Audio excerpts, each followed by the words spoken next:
Hey everybody, thank you for joining me here for my Facebook Live here today. And if you're catching the replay, I'm so glad to have you here. We're going to be talking about the 4 boundaries that you absolutely must have in your coaching business if you want to thrive both financially and soulfully. And I'm going to be giving these or sharing these with you as a checklist so that you can have them and make sure that you've got this taken care of. All right, so we're talking about boundaries here today because everyone talks about needing them or they talk about wanting them, but nobody ever really talks about which ones that you specifically should have in order to keep your business in order to keep your business profitable, to really make a difference in your income and in the freedom that you really, really want to experience inside of your coaching business. So I thought I would address that here by offering you a specific checklist of 4 simple and powerful boundaries that are absolutely the ones that you want to have as your foundation inside of your coaching business. All right, and go ahead and type yes in the comment box below. I'm curious if boundaries is something that you know you need to work on. Okay, so just type yes or give me a thumbs up or a smiley face or something that lets me know that this is something that you know that you need to work on. Now, my name is Kendall SummerHawk. I am the creative founder of the #1 certified coach training and a business coach training and money coach training school for women. I'm a little distracted. We're having a huge thunder lightning storm, so I'm hoping my power stays on during our live time here. All right, my vision is to empower you to create a lucrative, soulful coaching business that you are 100% in love with. And my why is empowering women with the coach training, the confidence, and the belief in themselves to create financial independence. And what I'm a passionate stand for is empowering and equipping you to make as much as you want inside of your coaching business when you want and to enjoy significant freedom and flexibility in your life as a result.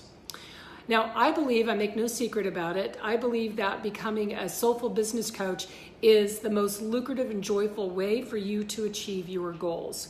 And that's why today we're talking about, for you coaches who are already coaching or you're looking at getting certified and becoming a coach, these are the boundaries. We're looking at the boundaries that you absolutely must have inside of your coaching business to thrive both financially and soulfully. So let's talk just for a minute about boundaries and some myths or misconceptions that I think women have about them. Boundaries are really rules that you live by, and rules are not a bad thing. They're rules that you live by, but also they are the rules that determine how you are going to be treated. And I think that that's a really important piece to understand. Boundaries define how you are going to be treated, which means at the core, what I believe is at the core of boundaries is self-respect, which is what makes this topic so incredibly soulful. It's about self-respect, self-worth, really. Now, one of the mistakes that I see new coaches making is that they think that if they create boundaries, that's going to prevent them from signing on new clients because they think that they have to accept everyone or they have to accept any type of behavior, or they're really just not certain, like clients will behave or prospective clients will behave a certain way, and they're thinking, well, that's not exactly okay with me, but I really need the client, so I guess I'll just go along with this. And that's not going to work. And actually, that myth that having boundaries will prevent you or slow you down from signing on new clients, it is a myth. It's really not true. In fact, the opposite is true, is what I have found. If you do not have great boundaries, and you don't need lots and lots of them, you just need a few, and you need to know how to articulate them, which I'm going to help you with today. And then you need to back them up when needed. So if you don't have great boundaries, you are definitely going to experience disrespect. You're not going to have self-respect. You're not going to have respect from clients. You're going to experience disrespect.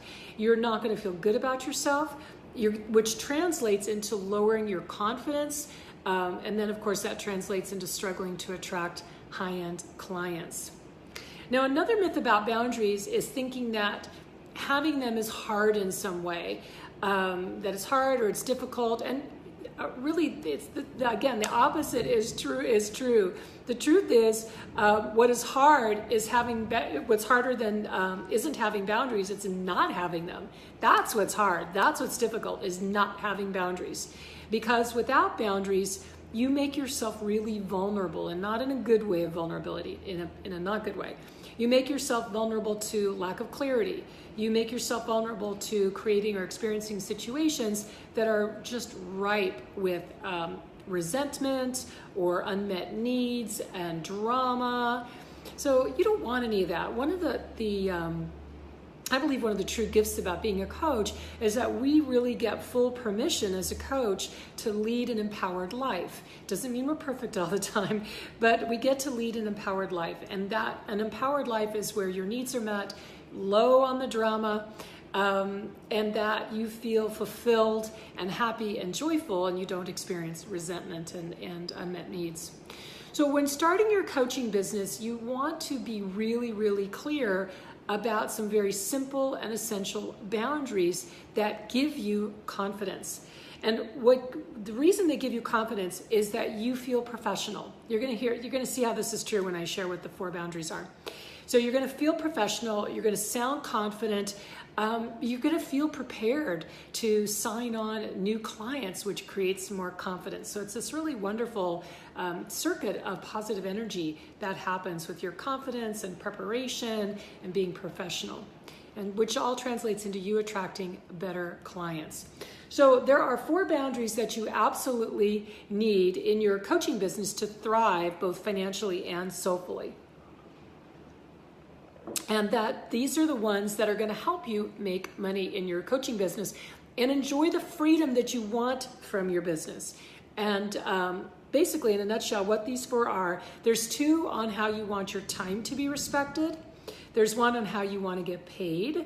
And then the 4th one is how you want your clients to show up prepared for your coaching sessions. So let's go through these here. So the first one is how you want your time to be respected. And this is how long your coaching sessions are. Now, if your sessions are 30 minutes or they're 45 minutes, you need to be clear about this with your prospective clients. So the boundary here is knowing how long your sessions are and clearly communicating that in the, it is in the enrolling process, and for sure it's in the onboarding process, that first conversation you have with your new client where you go through what the rules of the road are. And I'll demonstrate that a little bit more in just a minute. So by the way, if you're coaching more than 30 or 45 minutes, you are definitely over coaching. It's coaching too long. You are hurting your business in that process. So longer coaching isn't better. So the boundary here is to know how long your sessions are and to clearly communicate it to your prospective client. The second boundary also has to do with your time, and it's how you want your time to be respected. And this boundary is how you handle missed sessions or rescheduled sessions, okay? Again, these are very, very basic. So what I do, so you have to decide how you want to handle those. So what I do is if a client misses a session, which if they just miss a session, like they're a no-show, I have to be honest with you, with the fees that I charge for my coaching, it actually doesn't happen. It just doesn't happen. But my policy that I let clients know is if for some reason you're a no-show, that session is gone, it cannot be made up. So in other words, there's no makeup session that can be accommodated. And then I let them know that if they ask to reschedule, that my policy is if they need to reschedule, I will do my absolute best to accommodate that request. But if it's too difficult, or I'm just not able to do it, then then the session is also missed. I'm pretty good about that because sometimes I need to reschedule as well. So I really want that same courtesy in return that my client will work with me on it. So I'm pretty good about rescheduling. I don't know that I've ever, maybe one time I had somebody who rescheduled and they were a really funky client anyway, not funny, funky. And I just wasn't willing to bend over backwards for them. There had been so many other issues. I also let my clients, so this is a really important point here, I let my clients know that if they're on vacation or traveling, that we will still plan on coaching. My belief is that vacation is the perfect time to coach because our energy is usually so uncluttered. where we feel freer on vacation. We're, in just a different space. We're in a real visionary space very often.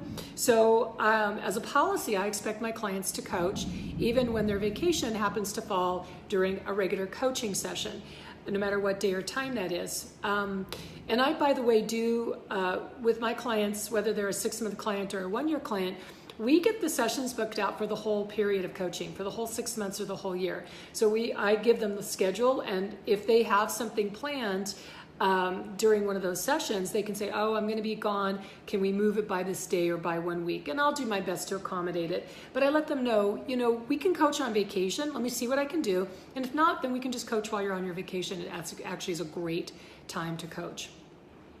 So again, you're hearing that this boundary is to know how you will handle missed sessions, how you will handle rescheduled sessions. And I just gave you that bonus tip that we get the schedule worked out and give to them ahead of time for the whole coaching agreement so that it's just taken care of. All right, the third boundary is how you get paid. This is where you have to be crystal clear when payments are due. And most importantly, you need to be prepared with what actions you'll take if a payment becomes overdue. All right. So for example, and by the way, I love pay in full because all these issues go away. And we do our payment plans. We have two. We have pay in full, and we have one we call an easy full pay that's very similar to pay in full. So a lot of this problem just doesn't happen for us because 2/3 of our clients are pay in full. So of the 1/3 who are payment on a payment plan, we let them know that our policy is, as an example, that you let them know that if a payment is delayed for any reason, that you will be sure to let them know within 1 to 2 days about that delay. Now ours is automated through a system because a lot of times it's just a credit card number that needs to be updated or an expiration date. But let's say it's not automated, and that's fine. So when you're first onboarding your client, you can just say, the payment schedule is this.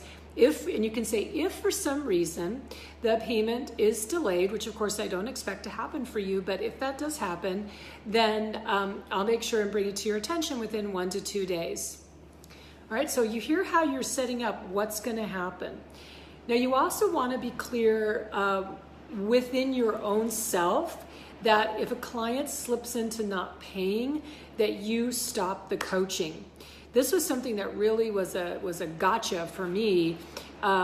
They were having money issues, so they really needed the coaching, and I wasn't clear. And I remember, I'm kind of embarrassed to admit this, it was a long, long time ago. I ended up coaching somebody for, I think it was like a month after their payment had declined and they weren't making good faith payments.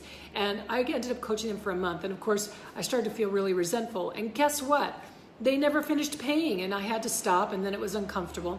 So my policy is we stop after 1 or 2 sessions. We stop. I mean, there is no more coaching. If they're not paying, the service stops. And that's just the way it is. So So that's what you want to do, is be very, very clear what your policy is. And we don't always tell people at the beginning, oh, if you stop paying, we're going to stop the coaching. That sounds a little, it doesn't sound very collaborative. I think I've never had a problem where when we stopped the coaching, somebody was upset about it because they understood they weren't paying. So the main thing is, though, that what you don't want is you don't want to be caught trying to figure out what your policy is in the heat of that moment. When you have a lot of emotional heat happening with a situation like that, you want to be able to go to your policy. And I really like to be able to say our policy is, and you can just, I've written this out, and it may look kind of silly on a piece of paper because it doesn't take up that much space on paper, but it just says, if they're a no-show, this is what I do. If they reschedule, this is what I do. If they stop paying, I coach them one more time to see if we can get them back on track, and then we're done. All right, the fourth one is how you want your clients to show up prepared for your coaching sessions. So this is very simple, and this is about having a client preparation form. A client prep form is a form your client fills out and sends to you before each of your coaching sessions. Now, I love the one that we've designed. We've worked on it over the years. I just love it. I think it's great. And we give it to our certified coach training students. It's part of their business best practices module that we give them. And they're able to use it as their own. And I love it and they love it because it's designed to get your client feeling and acting empowered, and even before your session. And it's designed to create accountability and create results even before the coaching session. So my advice is to definitely use a client prep form.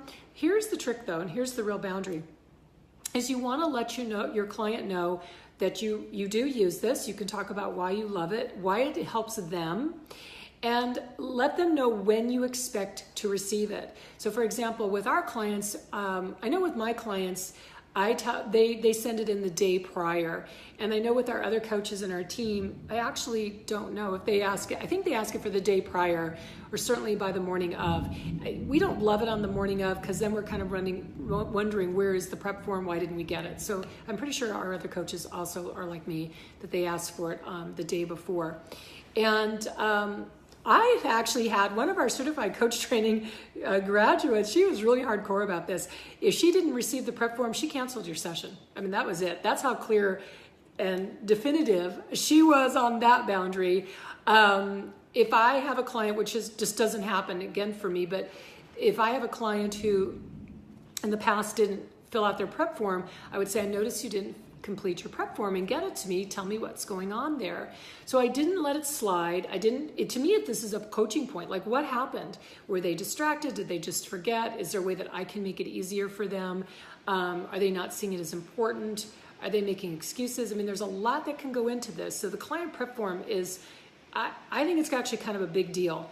And I know when I've had coaches, I had a coach once, really famous guy coach, and he used a prep form, but you know what? He never made me fill it out. And I'd fill it out for a few weeks, a few months of coaching, and then I wouldn't, and he never said anything. And I lost respect in part for him. I did. It was a real diminishment of respect, because I thought, and this might have been a story I was just making up, but I thought, how concerned are you for me as your client that I'm not filling out your prep form and you don't even notice? So I didn't take it well as a client, and I stopped coaching with them when we were done. Which brings up a really important point. Boundaries work brilliantly. They work brilliantly. They are wonderful when you let your client know what they are ahead of time.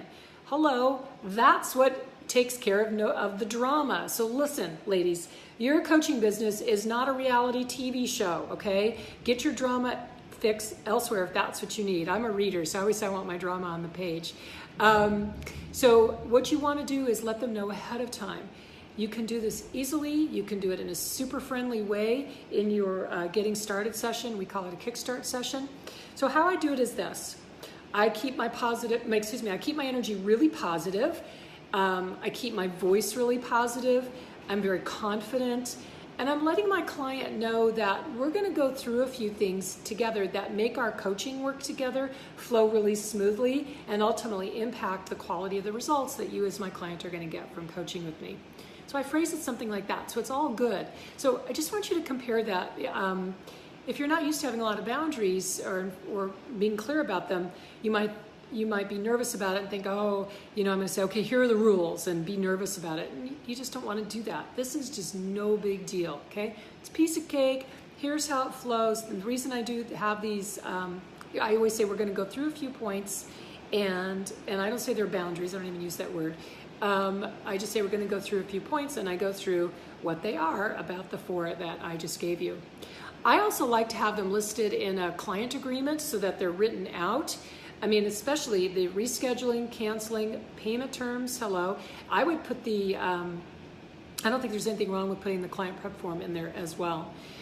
We have all that in a sample agreement that we give our certified coach training students. We also give them a sample coaching agreement that they can use. Again, it's part of their business best practices module that they get. So having great boundaries is just one example of how you can be successful and make significant income as a coach, and you don't have to give up being soulful. You really don't. Boundaries are a soulful piece. In fact, I think they're a deeply soulful piece because they have to do with respect. Now, if you are looking for the perfect coaching niche, one that will give you a coaching business where you're making significant income and you are enjoying a ton of flexibility and freedom in your lifestyle, then I urge you, I mean really, I urge you to consider becoming a soulful business coach for women entrepreneurs. The market is wide open for this right now. What it means is that if you're not coaching women entrepreneurs, truthfully, you're giving up a huge opportunity to thrive in your coaching business and to feel fulfilled doing lucrative work that you really love. Now, we're training and certifying women every day to be soulful business coaches. They are happy, they are excited, and what they're so excited about is that they're getting to combine their love of helping other people. I'm a helping person. I love helping other people. And the people we attract also, we love to help other people. It just feels so good. And they're excited because they're getting to combine their love of helping people with making significant income as a coach, even with their first client. I mean, what they're charging for their first clients is pretty spectacular. So if you want to learn more about how to get trained as a soulful business coach personally with me, I would love you to check out my new free training. It is 3 simple steps to get started as a soulful business coach for women entrepreneurs. And let me find the URL here. It is coachtrainingmasterclass.com. coachtrainingmasterclass.com, and I'll put a link in the comments below for it. This is only a 45-minute training, so it's super fast. It's really packed with great content, and I designed that free training so that you can stop guessing. You don't have to wonder. You can really hear what it's like to be a soulful business coach. You can hear what the requirements are, which are, I think you're going to be surprised at that.